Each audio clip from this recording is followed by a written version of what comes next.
Hey fellow gamers, what's happening? It's B Chambers from Alloy7.com, once again bringing you another video review, and this time around I'm reviewing Strikefleet Omega, a mobile real-time strategy adventure for Apple and Android mobile devices, brought to us by the good people at Hairbrained Schemes. This one's going to be short and to the point, so without a whole lot of chit-chat, let's jump right into the category breakdowns. So first up, we've got our Action Junkie category, and from the jump, the first thing you're probably going to notice is that Strikefleet Omega's control scheme works very well for a touchscreen game. Many mobile games I've played try to emulate an analog stick with virtual buttons, leading to a clunky and frustrating mess. Strikefleet Omega, on the other hand, makes good use of the touchscreen feature in what I believe was a very innovative and appropriate manner. With that said, keep in mind that some of you may find the ships a bit frustrating to control at first, until you get used to the interface and figure out the creative ways the game actually affords you to use them in battle. Alright, next up we have our Strategist category, and Strategist should be right at home with Strikefleet Omega since it's essentially a simplified RTS made for touchscreen play. All of the components that make an enjoyable RTS are here, without some of the more frustrating and tedious parts that often introduce a significant learning curve. Mining ore, launching carriers and artillery pieces, and attacking your enemies all come very naturally. Alright, next up we've got our Builder category, and Strikefleet Omega has a very solid leveling, customization, and development system.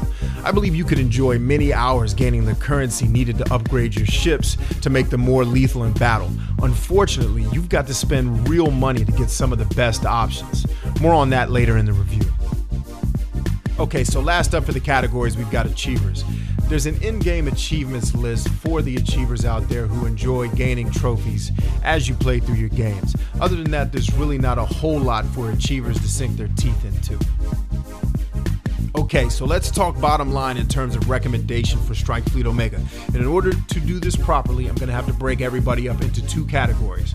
First category, if the review categories I used above sounded like the game was up your alley, and you are cool with a game that uses the pay-to-win method. In other words, it's given to you as a free-to-play game, but in order to beat it, you're going to have to spend real money.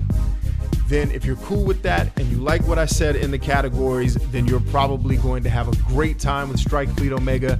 I recommend you go get it, enjoy it, play it, Godspeed to you. However, if you are in my category and are not cool with the pay to win method, just on principle, then you're probably going to want to avoid this game. So full disclosure, I didn't finish it because I do not play and finish pay to win games. It's either free or you're going to charge me a fee. Do one or the other. Don't let me get to a level where now I've got to fight some masterful monster that I can't blow up without spending $1 to get some super cannon that'll make him explode.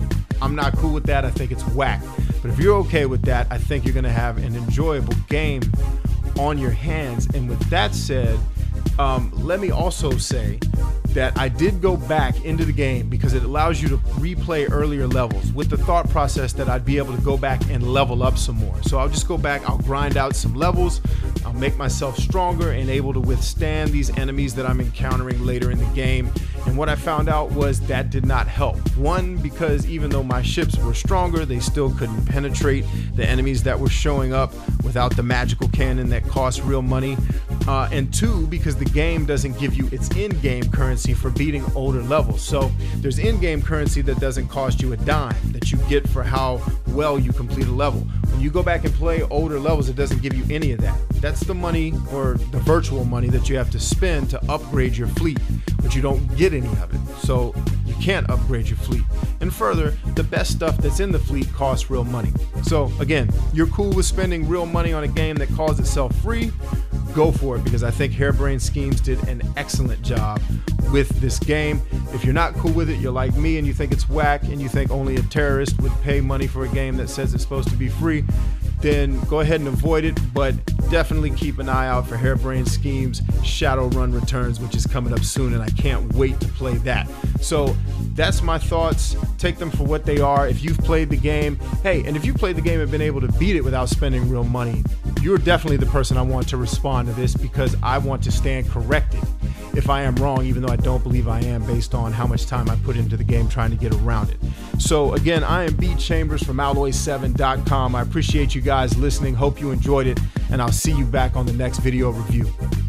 Alloy 7.